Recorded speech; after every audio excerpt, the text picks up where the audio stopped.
Class 9th का important series क्वेश्चनों की देख रहे थे, जिसमें से सबसे इम्पोर्टेंट क्वेश्चन ये भी है, an object has moved through a distance can it has zero displacement.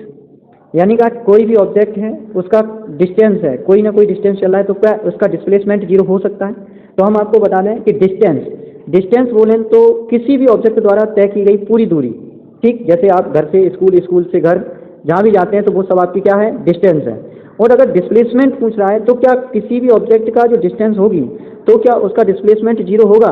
Yes, zero होगा। क्योंकि अगर डिस्प्लेसमेंट की डेफिनेशन देखें तो डिस्प्लेसमेंट की डेफिनेशन आपने दो पढ़ी होंगी। एक तो पढ़ी होगी कि द शॉर्टेस्ट डिस्टेंस, जो शॉर्टेस्ट डिस्टेंस होती है वो क्या होता है, वो होता है डिस्प्लेसमेंट।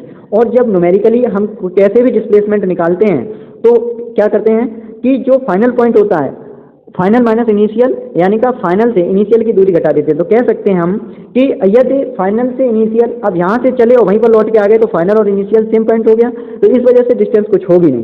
तो हम कह सकते हैं कि इसका आंसर जो क्या होगा कि an object have moved through a distance can it has zero displacement. Yes, an object can have zero displacement even when it have moved through a distance.